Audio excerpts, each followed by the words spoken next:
Until recently, wastewater has always been regarded as just waste. Aquafarm, a research program initiated by Dutch water boards in collaboration with universities, sees wastewater as a rich flow containing valuable compounds. On this nutrient flow, plants and animals can be grown directly. In this way, Aquafarm uses natural principles to clean the water. The innovation lies in a smart way of connecting organisms in a cascade setup.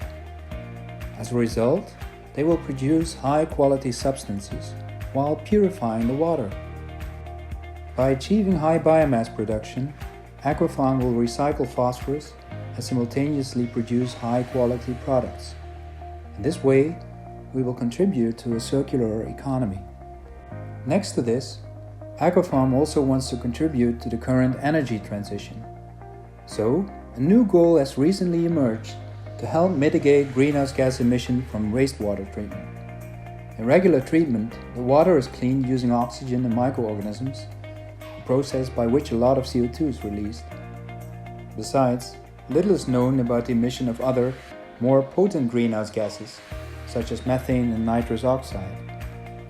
With the Radboud Green Information Technology Voucher, we will apply a novel type of monitoring at the experimental Aquafarm system, which is located at the wastewater treatment plant in the municipality of Renen.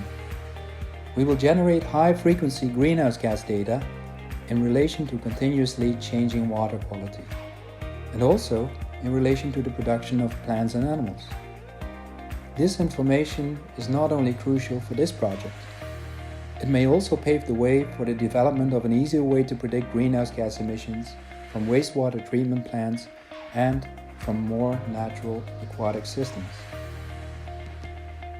Therefore, we hope that this voucher will help Aquafarm to contribute to the reduction of greenhouse gas emissions by the Dutch water sector.